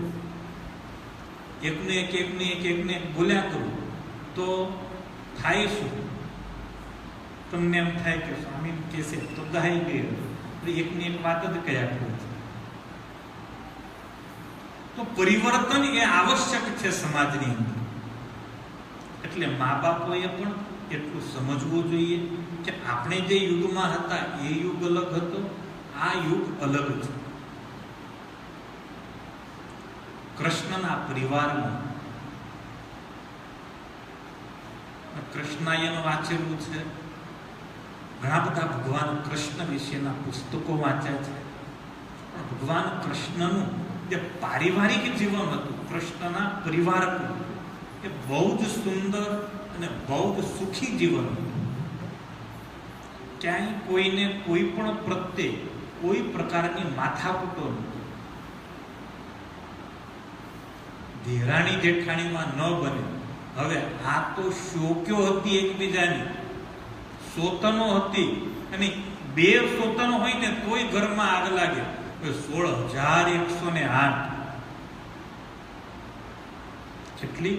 16,108 આ વર્લ્ડમાં, આ વિશ્વમાં અત્યાર સુધી જેટલા ગ્રહસ્થો થયા એમાંથી બેસ્ટ ગ્રહસ્થનો award man of the match ગૃહસ્થ જો આપ્યું હોય ને તો કૃષ્ણને આપી શકાય. આટલું મેનેજ તો ભગવાન કૃષ્ણ જ કરી શકે. સામાન્ય જીવથી થાય એ કોઈ તોય ન થાય ને. તમારે ખાવું હોય ગરમ, અને કહી ગયો કે ગઈકાલનું મૂકેલું જ છે પેલું, થેપલા ખાઈ લેજો ને ઢેબરા ખાઈ લેજો, હું તો ચાલી આ વડતાલ દર્શન.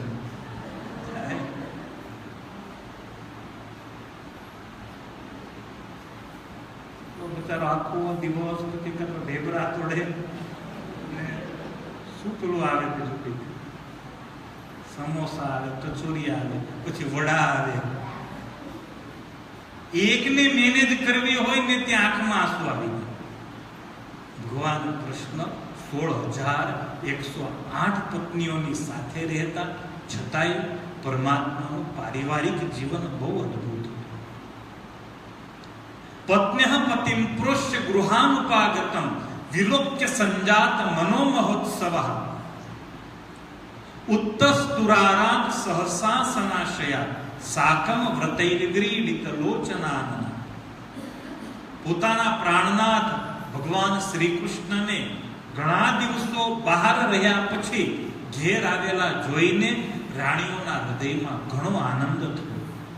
તેઓ પોતાની નજીક જોઈને એકાએક ધ્યાન છોડી એ રાણીઓ ઊભી થઈ. એમણે માત્ર આસનને જ નહીં, બધા જ નિયમોને છોડી દીધા કે જે નિયમો પતિના પ્રવાસી બનવાને લીધે એમણે લીધેલા. એ સમયે એમના મુખ ઉપર આનંદ અને લજ્જા છવાઈ ગઈ. જે સ્ત્રીનો પતિ વિદેશ ગયો હોય તેણે આ નિયમોનું પાલન કરવું જોઈએ. ક્રીડામ શરીર સંસ્કારમ સમાગત સવદર્શનમ હાસ્યમ પર ગૃહેયાનમ ત્યજેત પ્રોષિત ભરત. યાજ્ઞવલ્ક્ય સ્મૃતિ છે. જેનો પતિ પરદેશ ગયો હોય તે સ્ત્રીએ ખેલકૂદ, શૃંગાર, સામાજિક ઉત્સવમાં ભાગ લેવો, ઠઠ્ઠા-મશ્કરી કરવી, પારકા ઘેર જવું, આ 5 કામો છોડી દેવા જોઈએ. ભગવાન કૃષ્ણની પત્નીઓ આ 5 નિયમોને યથાર્થ રીતે પાળનારી છે. તમામ નિયમોને મૂક્યા, કારણ પતિ હવે ઘરે આવી ચૂક્યો. આખો હવે પછીનો જે ભાગ છે એ ભગવાન કૃષ્ણના મધુર દાંપત્ય જીવનનો ભાગ છે. ભગવાન કૃષ્ણ બધાને ભેટ્યા છે. રાણીઓએ ભગવાન શ્રી કૃષ્ણનો ચરણ સ્પર્શ કર્યો છે. ભગવાન કૃષ્ણ શાંતિપૂર્વક દ્વારિકાની અંદર નિવાસ કરવા લાગ્યા. હે શૌનક, જેમ પવન વાંસ વૃક્ષોના સંઘર્ષથી દાવાનળને ઉત્પન્ન કરી અને તેમને બાળી નાખે છે, એ જ રીતે વનની અંદર દાવાનળ લાગે. એ કોઈ સળગાવા નથી જતું, પણ વાંસના ઝાડ હોય અડખે પડખે, બરાબરનો પવન ફૂંકાય, પવનના કારણે વાંસ ઘસાય અને ઘસારાના કારણે એમાં તણખલા થાય, એમાં આગ લાગે. અને એ આગ પછી આખા એ જંગલને ભસ્મ કરે. આ કોણ ધંધો કરે? કોનો ધંધો છે? પવનનો. પવન ફૂંકાણો એટલે ઘસાણા ને, બાકી તો શાંતિથી જ ઉભા. એ જ રીતે જે રીતે વાંસ વનને બાળી નાખે, એ જ રીતે પૃથ્વી માટે ભારરૂપ અને શક્તિશાળી રાજાઓમાં પરસ્પર શત્રુભાવ પેદા કરાવીને શસ્ત્ર ધારણ કર્યા વગર જ ભગવાન શ્રી કૃષ્ણે તેમને કઈ કેટલી અક્ષૌહિણી સેના સહિત એકબીજા વડે મરાવી નાખ્યા અને તે પછી સ્વયં પોતે પણ ઉપરામ થઈ ગયા. હવે ભગવાનને આશ થઈ કે ચાલો આપણી જવાબદારી પૂરી. મોટા ભાગનો કચરો સાફ થઈ ગયો. અત્યાર સુધી ખૂણે ખાચરે કોકને કંસ મર્યો ને તો એ બધું બહુ લાંબુ ચાલ્યું. જરાસન મર્યો તોય લાંબુ ચાલ્યું. વારે ઘડીએ ભગવાનને જવું પડે. ભૌમાસુર જેવો કોક બેઠો હોય. ભગવાન કૃષ્ણ કંટાળી ગયેલા કે આ રીતે છૂટક મારવા જવું તો હજારો વર્ષ સુધી મારે અહીંયા જ રહેવું પડે, એના કરતા એક જ જગ્યાએ ભેગા થાય એવું. અને પ્રભુએ કુરુક્ષેત્રના યુદ્ધનું આયોજન કર્યું. હે શૌનક, ભગવાન શ્રી કૃષ્ણ સામાન્ય પુરુષની જેમ પોતાના રાણીઓની સાથે આનંદથી રહેવા લાગ્યા છે. એ સ્ત્રીઓ પણ ભગવાન કૃષ્ણના ઐશ્વર્યને જાણતી ન હતી. એ સ્ત્રીઓ પોતાના પતિને કહેતા ભગવાનને સ્ત્રી પરાયણ ભક્ત સમજી બેઠી, પણ ખરેખર ભગવાન કૃષ્ણ સ્ત્રી પરાયણ ન હતા. હવેની કથા આવે છે પરીક્ષિત જન્મની કથા. શૌનકજીએ પ્રશ્ન કર્યો સુત મહારાજને કે હે સુત, દ્વારિકા ગમનની કથા અમે સાંભળી, હવે અશ્વત્થામાએ જે અત્યંત તેજસ્વી બ્રહ્માસ્ત્ર છોડ્યું,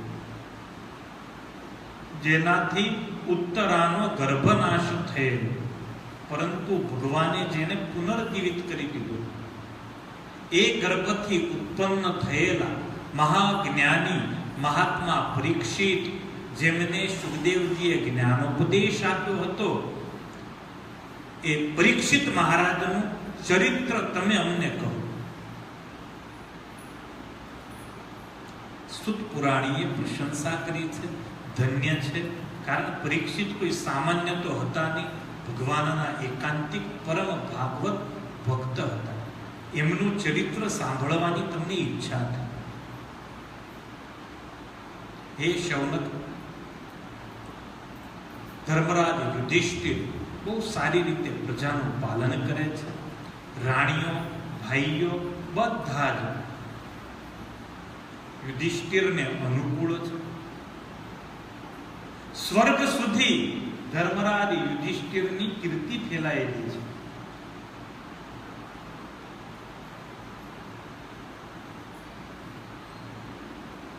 યુધિષ્ઠિર પાસે એવી એવી ભોગની સામગ્રીઓ છે કે જેના માટે દેવતાઓ પણ લાલાયિત છે.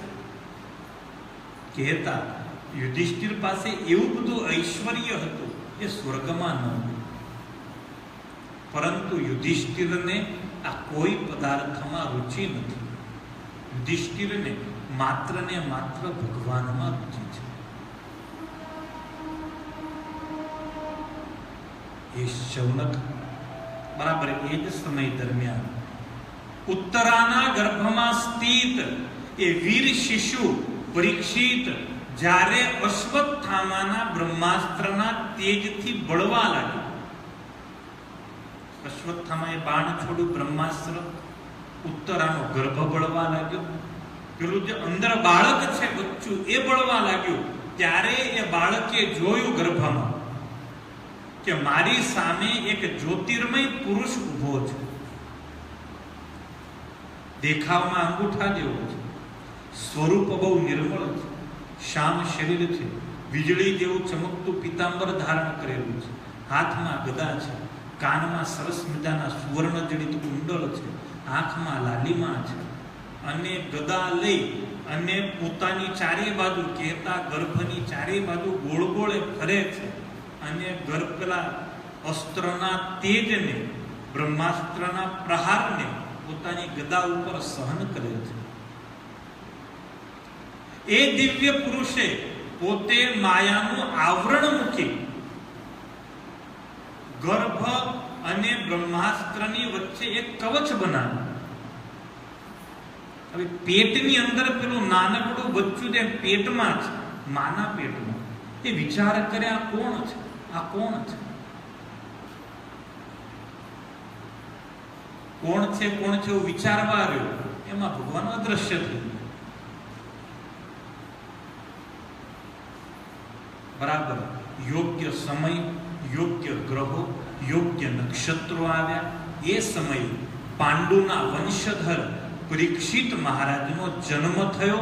જન્મ સમયે એ બાળક એટલું તેજસ્વી દેખાતું જાણે સ્વયં પાંડુએ જન્મ લીધો. પૌત્ર જન્મના સમાચાર જાણી રાજા યુધિષ્ઠિર મનમાં બહુ પ્રસન્ન થયા. ધૌમ્ય, કૃપાચાર્ય વગેરે બ્રાહ્મણો દ્વારા મંગલ વાચન, જાતકર્મ, સંસ્કાર કરાવવામાં આવ્યા.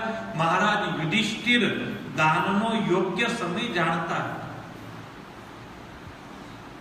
પ્રજા તીર્થ નામના મુહૂર્તમાં, અર્થાત બધાને ત્યાં છોકરાઓ થયેલા છે. કોઈને ખબર છે ભાઈ પ્રજા તીર્થ? નહીં.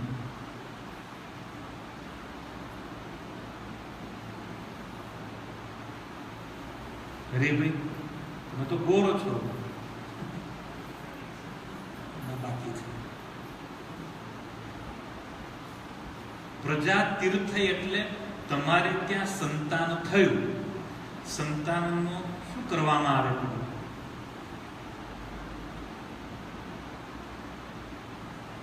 તો આ તમારો વિષય છે, મારો નથી. હે નામકરણ તો બહુ ખેર પછી આવે. બચ્ચું જન્મે એટલે પેલું શું કામ કરવામાં આવે? હે દિનેશભાઈ, બહેનો બોલો, પેલામાં પેલું કામ શું હોય? હે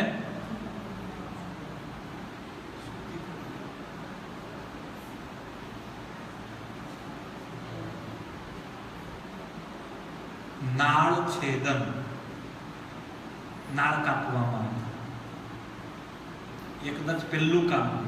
બાળકનો જન્મ થાય તો બાળકનો જન્મ થાય અને એની નાળ કાપવામાં આવે, એની વચ્ચેનો જે સમયગાળો છે એને પ્રજા તીર્થ મુહૂર્ત કહેવામાં આવે. અને એટલા સમય દરમિયાન તમે જે દાન આપો ને એ 1 કરોડ ગણું તમને ફળ આપવાનું છે. એ પ્રજા તીર્થ મુહૂર્તમાં બાળની નાળ ન કપાણી હોય એ પહેલા તમે જેટલું દાન આપો એ કરોડ ગણા ફળને આપનારું છે. એમાં પણ પિતા બ્રાહ્મણને દાન આપે ને તો હજારો ગણું નહીં, કરોડો ગણું ફળ મળે છે. આ બોરના નંબર લઈ જ રાખવા. એ ટાઈમે ફોન કરી દેવો, આવી જાવ ગુદેવ.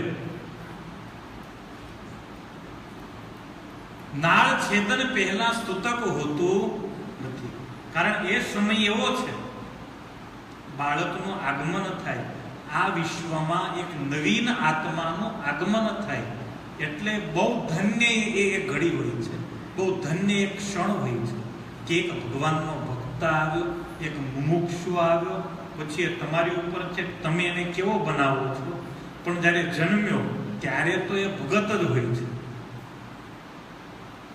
પછી બધું શરૂ થાય ને, ખાવાનું પીવાનું બધું પછી શરૂ થાય. બાકી જન્મ્યો ત્યારે તો એકદમ ક્લિયર પાટિયું હતું, એમાં જે તમે લખો એ લખા. યાવન્ન છિદ્યતે નાલમ તાવન નાપનોતિ સૂતકમ છિન્ને નાલે તતઃ પશ્ચાત સૂતકમ તુ વિધેયતે. આ સમયને પ્રજાતીર્થ મુહૂર્ત કહેવામાં આવે છે. આ સમયે જે દાન આપવામાં આવે એ અક્ષય થાય છે. યુધિષ્ઠિર મહારાજે પ્રજાતીર્થ મુહૂર્તમાં હજારો બ્રાહ્મણોને દાન દક્ષિણાઓ આપી છે. ધૌમ્ય આદિક ઋષિઓને બોલાવ્યા છે. ઋષિઓએ યુધિષ્ઠિર મહારાજને કહ્યું છે કે હે કુરુવંશ શિરોમણી, કાળની દુર્નિવાર ગતિથી આ પવિત્ર કુરુવંશ સમાપ્ત થવામાં. કુરુવંશ પૂરો જ થયો. પરીક્ષિત એ છેલ્લું જનરેશન, બાકી કોઈ બચ્યું નથી યુદ્ધમાં. કૌરવોના પક્ષમાં તો એકેય નહીં. બધાના દીકરાઓ નાના નાના હતા, એમને ઉઠાવી ગયેલા લડાઈમાં, કોઈ બચ્યું નહીં. પાંડવોમાં એ બધા એના દીકરાઓ મરી ગયા, બાકી હતા તો અશ્વત્થામાં માર્યા. હવે તો પાંડવો જાય એટલે વંશ ત્યાં જ કટ થાય. પણ વળી ભગવાનની દયા થઈ એટલે અભિમન્યુને ત્યાં પરીક્ષિતનો જન્મ થયો. પરીક્ષિત મહારાજ એ અભિમન્યુના દીકરા. બ્રાહ્મણો એમ કે છે મહારાજ બહુ ભાગ્યશાળી છો, એમ લાગે છે ભગવાન વિષ્ણુએ જ આ બાળક આપી અને તમારા વંશનું રક્ષણ કર્યું છે. માટે આ બાળકનું નામ અમે વિષ્ણુ રાત એવું રાખીએ છીએ. આ બાળક બહુ મોટો ભગવાનનો ભક્ત થશે, બહુ યશસ્વી થશે, મહાપુરુષ થશે, ધર્મનો રક્ષક થશે. યુધિષ્ઠિરજીએ પૂછ્યું કે શું આ બાળક અમારા વંશના પવિત્ર કીર્તિ મહાત્મા રાજર્ષિઓનું અનુકરણ કરશે?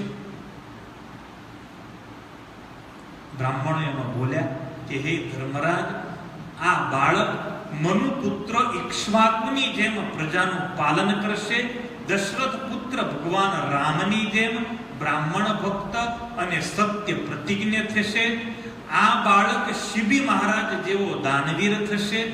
આ બાળક યાજ્ઞિકોની અંદર દુષ્યંત પુત્ર ભરત કે જે સિંહના દાંત ગણતો એના જેવો પરાક્રમી, શૂરવીર અને પોતાના વંશનો યશ ફેલાવનારો થશે. ધનુર્ધારીઓની અંદર સહસ્રબાહુ અર્જુન કહેતા એના દાદા જેવો થશે.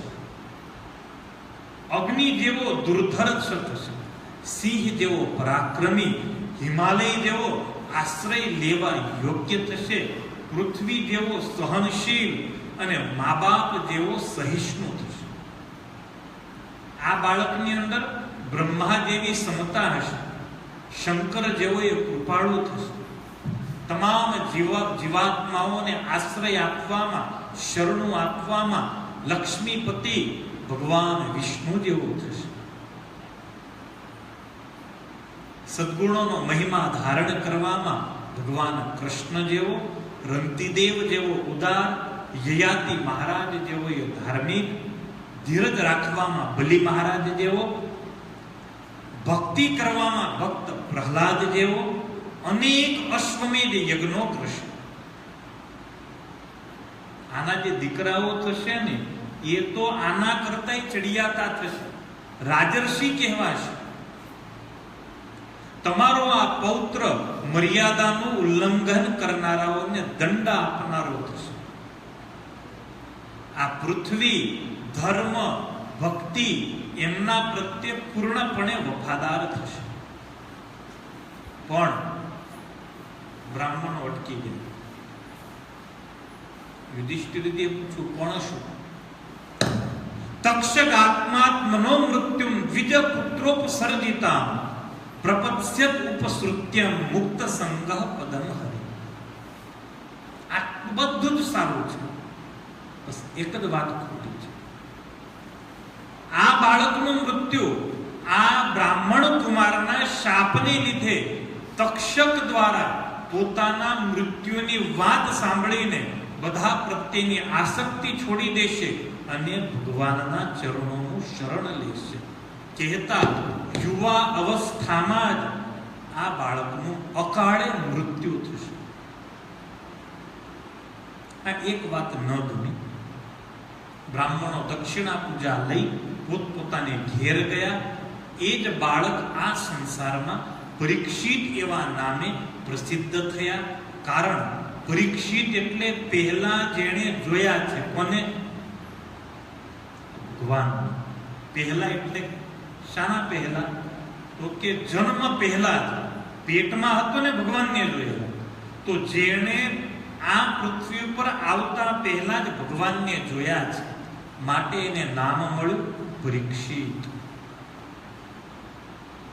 જેમ શુક્લ પક્ષમાં ચંદ્રમા વધે એ જ રીતે એ બાળક રોજને રોજ વધતો જાય. જલ્દીથી બાળક પુખ્ત થયો. આ દરમિયાન યુધિષ્ઠિર મહારાજે અશ્વમેધ યજ્ઞનો અનુષ્ઠાન કરવાનો સંકલ્પ કર્યો. પણ હવે રાજ્યમાં પૈસો તો બિલકુલ હતો જ.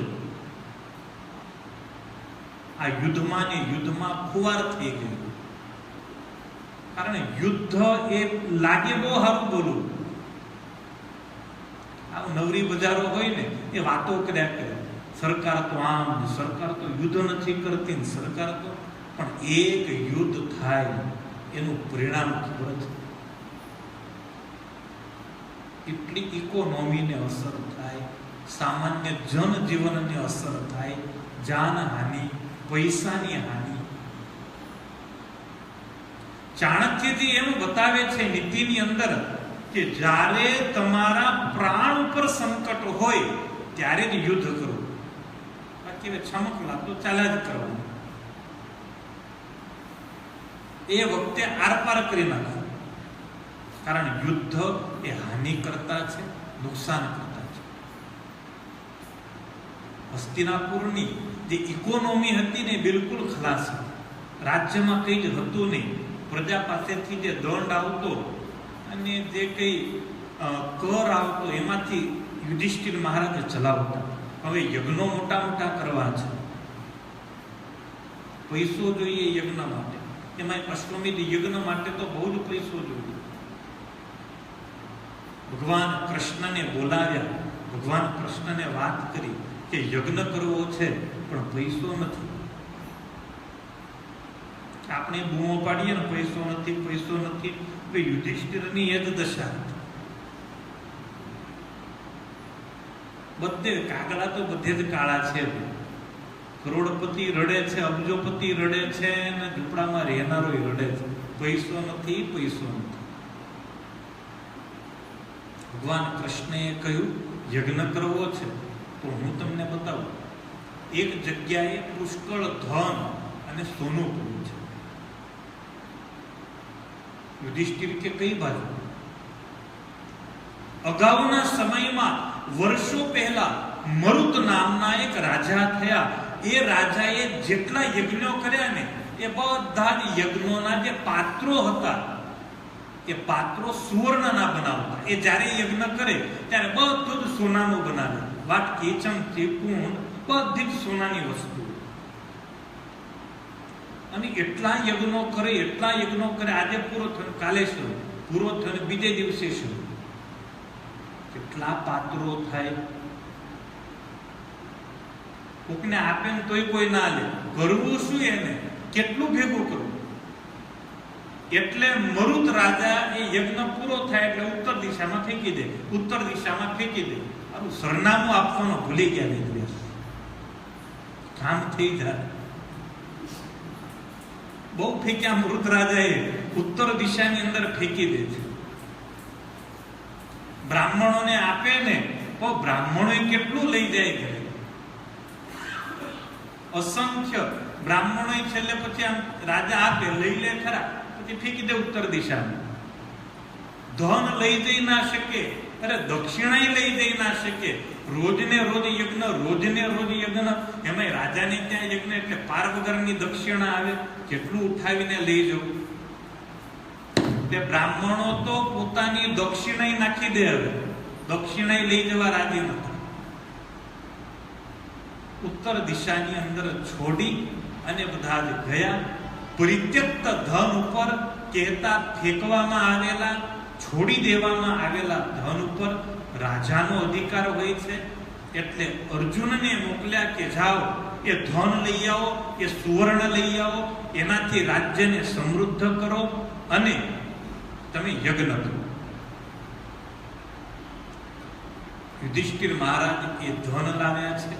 એનાથી યુધિષ્ઠિર મહારાજે બહુ મોટા મોટા 3, 1, 2 નહીં, 3 અશ્વમેધ યજ્ઞો કર્યા છે. યુધિષ્ઠિરના આમંત્રણથી કેટલાય બ્રાહ્મણો, કેટલાય ઋષિ મહાત્માઓ ત્યાં પધાર્યા. ભગવાન શ્રી કૃષ્ણ નારાયણ પણ ઘણા દિવસ સુધી ત્યાં રોકાયા અને પછી પ્રભુએ રજા લીધી. હવે અમને રજા આપો. ભગવાન શ્રી કૃષ્ણ વિદાય થાય છે. અર્જુનને પ્રભુએ જોડે લીધા કે ચાલ મારી સાથે દ્વારકા જાઓ. અર્જુનને જોડેલી પરમાત્માએ દ્વારકા જવા માટે પ્રસ્થાન કર્યું છે. શેષ ચરિત્રો આપણે આવતીકાલે સાંભળીશું. ભગવાનના સ્મરણ સાથે કથાને વિરામ. સ્વામી નારાયણ નારાયણ નારાયણ.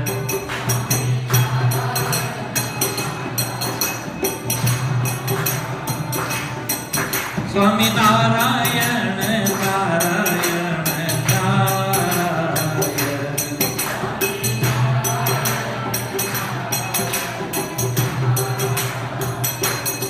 સ્વામી નારાયણ સ્વામી નારાયણ સ્વામી નારાયણ.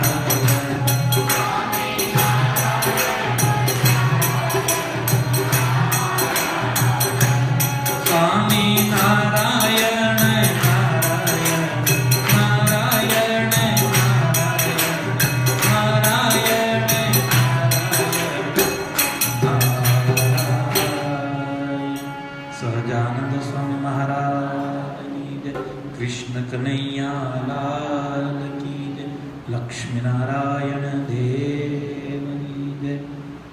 कष्टभंजन